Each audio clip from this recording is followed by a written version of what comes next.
모습이 주님께로 향하는 저희들이 되기를 주님의 이름으로 축원합니다. 우리는 주님께 은혜 받기를 원합니다. 그리하여 우리의 모든 삶 속에서 주님의 말씀만이 온전히 나타내기를 원합니다. 우리는 은혜 받았습니다, 우리는 주님께 복을 받았습니다 라고 한다면 우리는 무엇을 생각하게 하고 있습니까? 무엇인가 나의 인생 속에서 잘 되는 것, 행복한 것, 기쁜 것을 우리는 생각을 하지요. 그러나 우리는 은혜 받았습니다 라고 많이 이야기하지만 우리의 인생들을 다시 한번 돌아보면 정말 은혜 받은 인생인가 생각할 때가 있습니다. 나보다는 오히려 주위의 다른 사람들이 더욱더 잘 되는 것 같고 누군가가 도움을 주는 것 같이 무엇인가가 다 잘 되는 것처럼 보입니다. 나만 잘 안 되는 것처럼 보인다라는 것입니다. 그러나 그것은 내가 다른 사람에 대해서 일부분만 보기 때문에 그렇습니다. 사실은 그의 삶 내가 잘 모르지요. 일부분만 보고 잘 되는 것 같다 라고 여기지만 그의 인생을 돌아보면 그의 인생도 나의 인생보다 더 어려울 때가 더욱더 많다라는 것입니다. 상대방의 인생을 제대로 보지 못하기 때문에 나는 나의 것을 바라보면서 나의 부족함들을 더욱더 두드러지게 보게 됩니다. 그래서 만족스럽지 않지요. 그래서 이것도 잘못된 것 같고 저것도 잘못된 것 같이 여기게 됩니다. 이에 따라 우리는 좌절하고 고난에 빠지기도 합니다. 심리학에서는 이를 자기 모니터링 행동이라고 말합니다. 다른 사람들은 나에 대해서 크게 생각하지 않는데 나는 나의 모습을 돌아보면서 2배, 3배 더욱더 심각하게 예민하게 쳐다보는 것을 말합니다. 그래서 다른 사람들에게 긍정적인 인상을 주는지에 대해서 끊임없이 되돌아봅니다. 작은 것, 별것 아닌 것이지만 그 작은 것 하나가 잘못되었을 때 세상이 무너진 것처럼 무엇인가 크게 잘못된 것처럼 호들갑을 떨곤 합니다. 이를 통해 나의 인생만 어렵다라고 생각하게 되지요. 하지만 다른 이들의 이야기를 들어보면 만만치 않습니다. 아니, 오히려 더 큰 어려움을 겪는 사람들도 정말 많습니다. 어떤 사람은 사업에 성공하고 모두가 부러워할 만한 그런 모습을 한 청년을 봤습니다. 장사도 잘 되고 모든 사람들이 저 청년은 정말 재산도 꽤 모아놨고 그 차도 새로 뽑았는데 BMW야, 외제차야, 정말 잘 되는 것 같아. 그래서 한번 신방을 했습니다. 정말 그런가? 사실 다른 일 때문에 신방을 했는데 그의 이야기를 들어보니 만만치 않더라고요. 그의 인생은 낙이 없었습니다. 신앙생활을 제대로 하지도 못하였고 돈은 몰렸지만 그는 심각한 우울증에 빠져 있는 것을 알게 되었습니다. 그저 하루의 일과가 끝나고 나서 그저 나의 마음속에 있었던 그 꿈의 차를 사놓은 것, 그거를 물끄러미 쳐다보는 것이 하나의 낙이더라라고 하는 겁니다. 너무나 안타까웠습니다. 그저 살아가는 것 그 자체가 너무나 힘겨웠던 청년이었습니다. 또 다른 일은 어떤가요? 열심히 생활하는 자들도 있습니다. 모든 것을 다 제대로 수행하는 것처럼 보입니다. 그랬더니 알고 봤더니 부모님의 빚으로 인하여서 끊임없이 빚의 굴레 안에서 열심히 노력하는 자를 보게 됩니다. 또 다른 사람은 부모님이 계시지 않거나 가족이 암에 걸렸거나 병에 걸렸거나 사고가 나는 등 고난이 끊임없이 있음을 우리는 보게 되지요. 그들의 인생을 보니 나의 인생은 아무것도 아니구나, 나의 인생이 참 평안한 인생이구나 라는 것을 발견하게 됩니다. 우리는 내가 가장 불행하고 내가 가장 힘들다라고 생각하지만 실상은 오히려 나는 은혜로운 사람이고 평안의 사람이라는 것을 알게 됩니다. 나의 인생과 고난에 집중했던 시선을 잠시 내려놓고 하나님의 시선이 어디에 있는지를 바라볼 수 있는 저희들이 되기를 주님의 이름으로 축원합니다. 시편 26편은 다윗의 시이며 탄원시입니다. 이 말씀을 보면 하나님을 믿는 백성들이 어떻게 살아야 하는지를 바라보게 됩니다. 다윗은 하나님을 온전히 믿는 이스라엘의 대표적인 왕이지요. 다윗은 하나님을 온전히 믿고 하나님의 인도하심을 따라 이스라엘을 이끄는 왕이 되었습니다.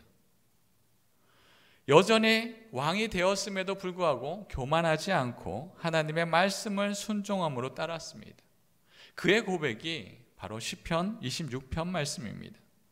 다윗의 믿음은 순전한 믿음이라 할 수 있습니다. 하나님은 순전한 믿음을 기뻐하시지요.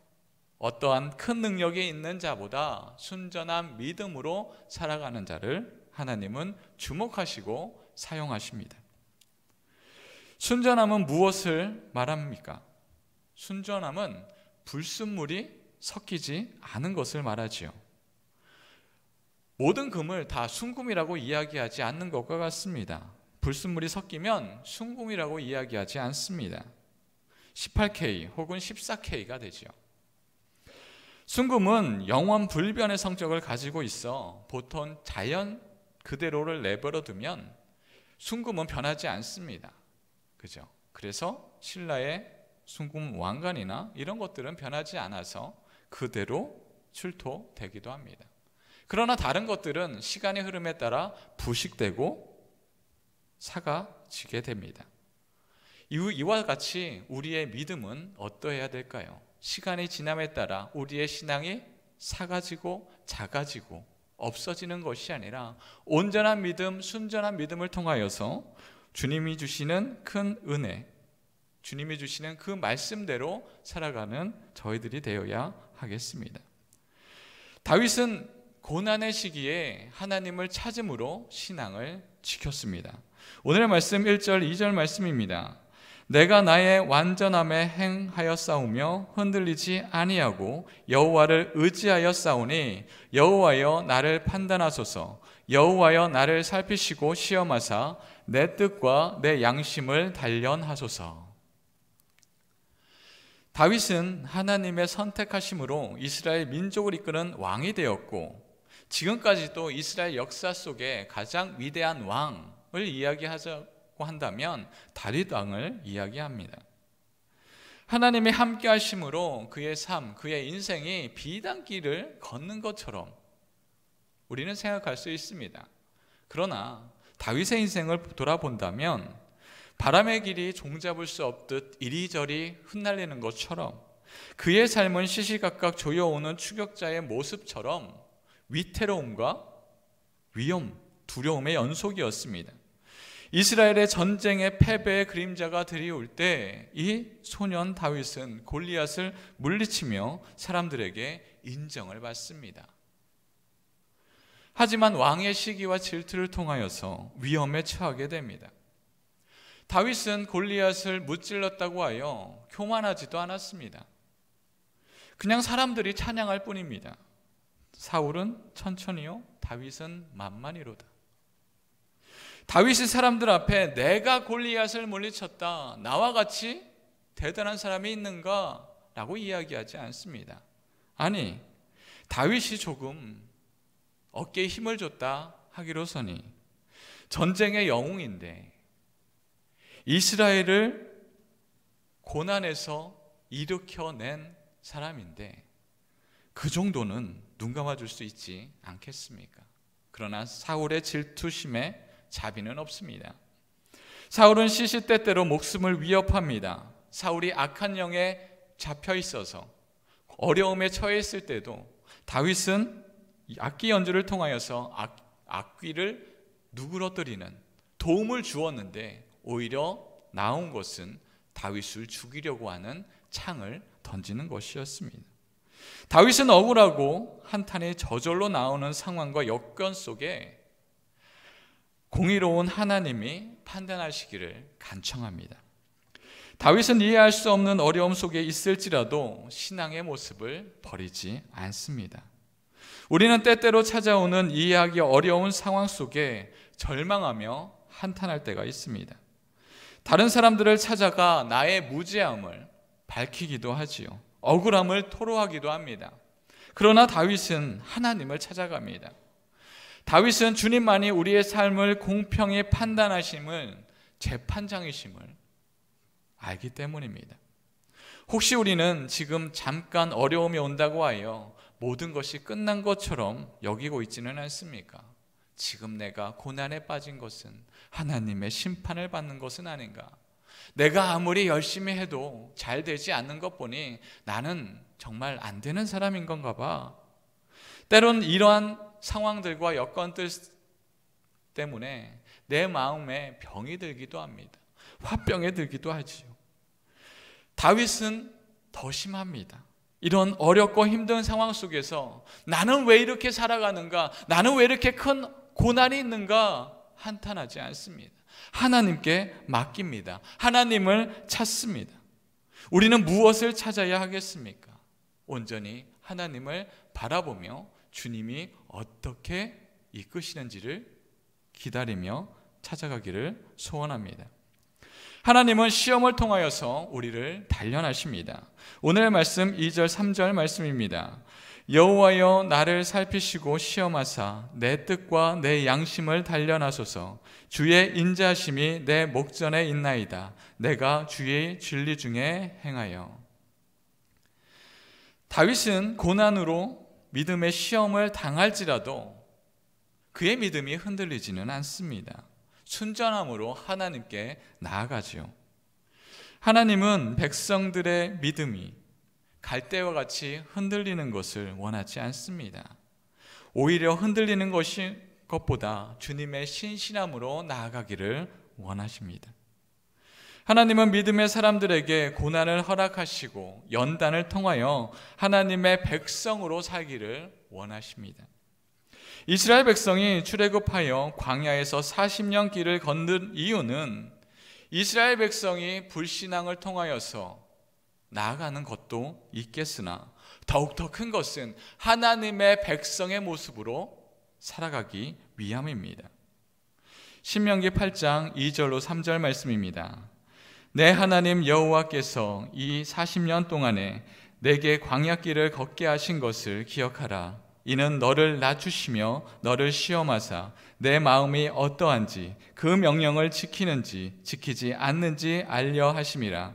너를 낮추시며 너를 줄이게 하시며 또 너도 알지 못하며 내 조상들도 알지 못하던 만나를 내게 먹이신 것은 사람이 떡으로만 사는 것이 아니요 여호와의 입에서 나오는 모든 말씀으로 사는 줄을 내게 알게 하려 하심이니라.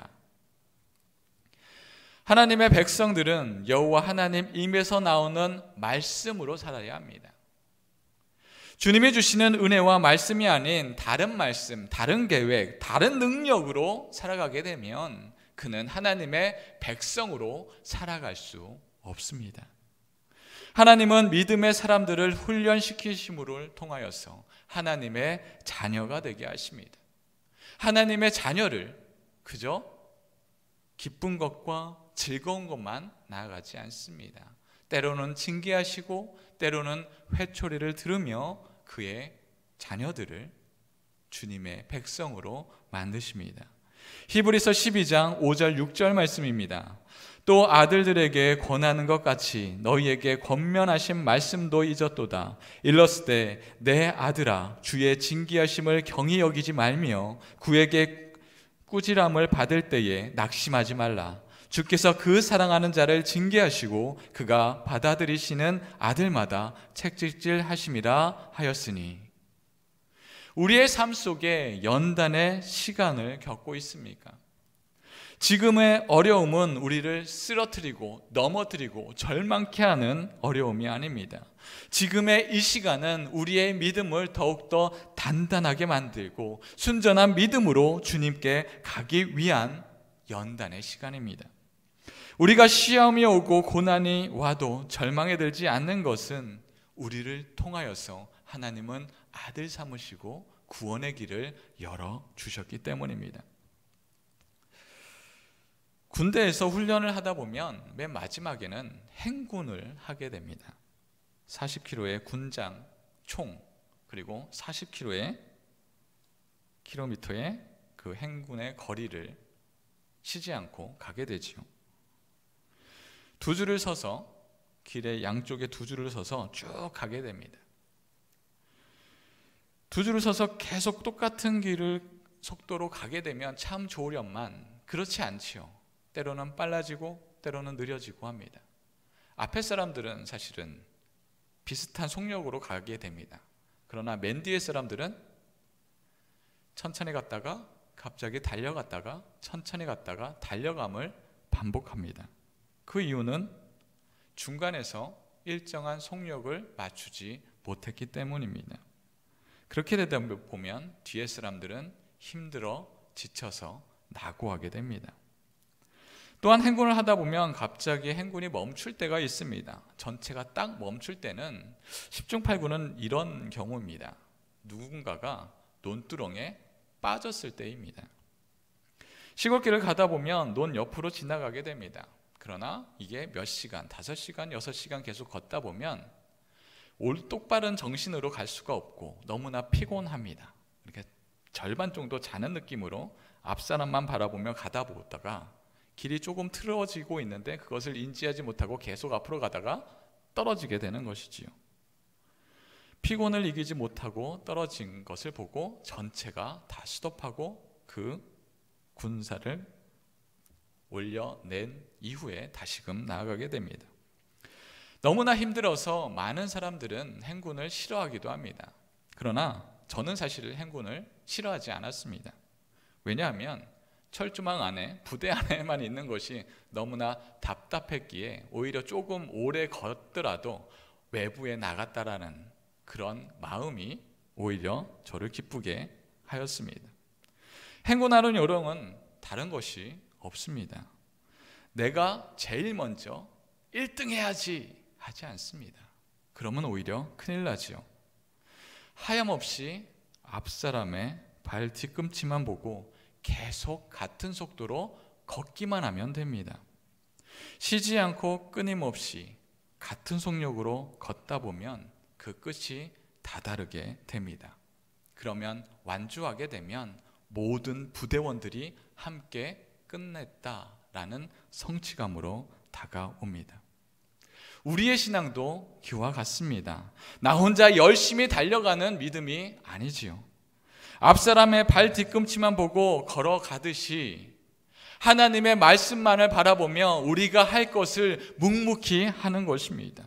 그렇게 믿음의 행진을 걷다 보면 순전한 믿음으로 하나님이 기뻐하시는 그 구원의 길을 한 걸음씩 나아가게 됩니다.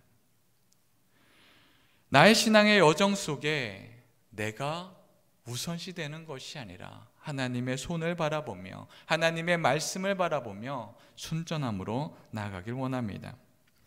하나님은 우리에게 모든 일을 우리 혼자 살라 하지 않습니다. 우리에게 동역자를 허락하십니다.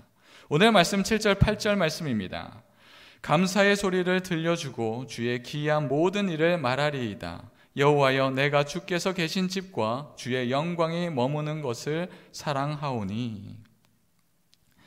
다윗은 그의 믿음의 여정을 혼자 행하는 것이 아니라 예배의 공동체가 있습니다. 다윗은 그 믿음의 공동체를 들어 자신의 결백을 주장합니다. 그는 하나님을 모르는 자와 가까이 하지 않습니다. 하나님을 섬기고 찬양하는 자와 함께하며 하나님을 찬양과 영광을 돌렸습니다. 고난의 시간이 올 때 우리는 어떻게 반응합니까?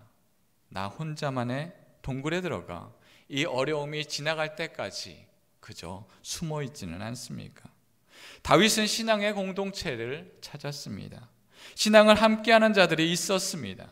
그들과 함께 고난의 시기를 건넜으며 기쁨의 시간도 보냈습니다. 우리는 어떤 무리와 함께하고 있습니까? 내가 속하고 싶은 곳은 어디입니까? 우리의 눈에, 우리의 마음에 즐거운 곳을 찾아 우리의 성공을 찾고자 하지는 않습니까? 그러다 혹여 하나님이 기뻐하시지 않은 무리에 머물고 있지는 않습니까? 우리의 마음이 머물러야 하는 곳은 하나님의 전이며 우리가 모여야 하는 자리는 하나님께 영광 돌리는 자리가 되어야 합니다. 우리의 공동체가 서로를 위하여 마음을 나누는 공동체가 되어야 하며 기쁨을 나누는 공동체가 되어야 합니다. 하나님은 우리에게 혼자가 아닌 함께 동역하며 살기를 원하십니다. 우리가 함께하는 공동체를 보며 우리가 어떻게 살고 있는지 우리는 주위 사람들을 보면 알 수 있습니다. C.S. 루이스는 영광의 무게에서 이렇게 이야기합니다. 하루 종일 우리는 서로가 한 목적지 쪽으로 다가가도록 어느 정도 돕고 있습니다. 우리는 이 두 가지 엄청난 가능성을 염두에 두고 모든 사람을 대해야 합니다. 평범한 사람은 없습니다. 우리가 대화를 나누는 이들은 그저 죽어서 사라질 존재가 아닙니다. 불멸에 소름 끼치는 존재가 되거나 영원한 광채가 될 이들입니다. 우리는 매일같이 누군가를 만나 영향을 주고 영향을 받습니다. 이를 통하여서, 이 만남을 통하여서 누군가에게 천국 혹은 누군가에게 지옥, 이 둘 중에 한 목적지로 가도록 우리는 돕고 있습니다. 그래서 우리는 누구를 만나며 누구에게 영향을 주는지가 중요합니다. 우리는 어느 쪽으로 가고 있으며 우리를 만나는 자들에게 어느 쪽으로 가기를 돕고 있습니까? 혹시 하나님이 아닌 다른 무리와 섞여 있다면 우리가 갈 곳은 주님의 영광의 자리는 아닐 것입니다. 우리 작전중앙교회 공동체가 서로 만나며 긍정적인 선한 영향력을 미치며 주님이 인도하시는 길로 함께 향하는 공동체가 되기를 원합니다. 우리의 매일의 생활에서 우리가 어느 쪽으로 가고 있는지 인식하며 사는 저희들이 되기를 소원합니다. 우리는 이렇게 영향을 끼치며 믿음의 행함으로 살아갑니다. 오늘 말씀 11절, 12절 말씀입니다. 나는 나의 완전함에 행하오리니 나를 속량하시고 내게 은혜를 베푸소서. 내 발이 평탄한 데에 섰사오니 무리 가운데에서 여호와를 송축하리이다. 다윗은 비록 자신이 어려운 길을 간다 하여도 여전히 하나님 앞에 순전함으로 보입니다. 우리는 삶의 어느 한때에 나의 능력으로 그 모든 것을 할 수 있을 것처럼 보입니다. 우리의 믿음도, 우리의 신앙도 내가 열심을 다하여 하나님께 예배를 드린다면, 내가 열심을 다하여서 하나님께 찬양을 드린다면 너무나 아름다운 소리로 찬양을 드릴 수 있겠지라고 여깁니다. 그러나 시간이 흐르면 그 열심은 사그러들고 내가 이렇게까지 했는데 라는 생각이 앞서 나아갑니다. 주님의 인도하심으로 살아가는 믿음의 백성들은 내가 앞서지 않습니다. 하나님이 주시는 그 구원과 하나님이 주신 그 기쁨을 먼저 바라보게 됩니다. 우리가 만들어가는 삶은 지금 이 땅의 삶이 아니라 영원의 삶을 바라보며 나아가야 합니다. 금방 무너지는 모래성을 쌓는 것이 아닌 영원한 구원의 성을 쌓는 것입니다. 탈무드의 이야기입니다. 어떤 사람이 배고픔과 갈증, 피로를 뚫고 사막을 지나가고 있습니다. 그러던 중 달콤한 과일이 잔뜩 열려있는 넉넉한 그늘을 제공하는 커다란 나무를 발견하지요. 오아시스를 발견하고 거기에서 휴식을 취할 수 있었습니다. 과일도 따서 맛있게 먹고 휴식을 취하였습니다. 휴식을 취하고 이제 떠나가야지라고 떠나가려고 하다가 이 나무를 바라보면서 생각에 잠깁니다. 그러면서 이 나무에게 축복 기도를 해줘야겠다라는 생각이 들었습니다. 그리고 축복 기도를 하려고 하는데 무엇으로 축복 기도를 해야 될지 갈피를 잡지 못합니다. 그리고 이 나무에게 이야기하지요. 나무여, 내가 당신에게 무엇으로 축복할 수 있겠습니까? 당신의 과일이 맛있을지어다 하고 축복하겠습니까? 이미 당신의 과일은 맛이 있는데 말입니다. 당신의 그늘이 풍부할지어다 라고 기도하겠습니까? 이미 그늘이 풍부한데 말입니다. 당신의 나무 밑에 물이 충만할지어다 하고 기도하겠습니까? 이미 당신의 밑에는 물이 충만한데 말입니다. 그러나 내가 당신에게 축복할 수 있는 단 한 가지가 있습니다. 하나님이시여, 당신의 씨앗으로부터 자라나는 모든 나무들이 내가 혜택을 받는 이 나무와 같도록 해 주십시오 하며 이야기는 마무리됩니다. 이 우화는 세상은 변하지만 하나님의 말씀은 변하지 않는다는 내용이 담겨 있습니다. 우화의 씨앗은 성경을 가까이 하는 하나님의 사람들의 선행을 이야기합니다. 우리가 묵묵히 행하는 하나님의 백성들의 행동은 씨앗이 되어 하나님의 말씀을 전하고 복음을 전하게 될 것입니다. 우리의 신앙의 행동이 맛있는 과일과 신원한 그늘과 풍성한 물을 제공할 수 있는 큰 나무와 같은 존재가 될 수 있습니다. 하나님의 백성들은 자신의 삶을 더 깊이 되돌아봐야 합니다. 금방 무너지거나 일시적인 기쁨을 찾아가며 시간을 낭비하는 것이 아니라 영원한 생명을 바라보면서 우리의 하나님의 말씀을 통하여서 행하는 그 모든 행동들이 누군가에게 죽음의 장소에서 생명수가 되게 하고 배고픔의 자리에서 열매를 공급하게 하고 절망의 가운데서 그늘이 될 수 있는 자들이 되어야 합니다. 사랑하는 성도 여러분, 우리는 순전한 믿음으로 살고 있습니까? 하나님 아닌 다른 것이 섞여 들어가 우리의 믿음을 혼동케 하고 있지는 않습니까? 다윗은 어려움 중에도 하나님께 의탁하며 신뢰함으로 믿음을 보여왔듯이 우리도 나의 상황에 따라 흔들리는 신앙이 아니라 주님의 말씀을 바라보며 복음을 바라보며 순전함으로 행동할 수 있는 저희들이 되기를 원합니다. 복음의 씨앗이 심겨 열매를 맺고 그늘을 제공하고 다른 이들에게 힘을 제공하듯이 순전한 믿음으로 복음을 들고 나아갈 때 우리의 행실을 통하여서 많은 이들은 하나님의 말씀을, 복음을, 구원을 바라보게 될 것입니다. 우리를 통하여서 주님의 복음을 온전히 전달할 수 있는 복음의 전달자로 살아가는 저희들이 되기를 주님의 이름으로 축원합니다. 다 같이 기도드리겠습니다. 기도합니다. 사랑의 하나님 감사합니다. 우리는 주님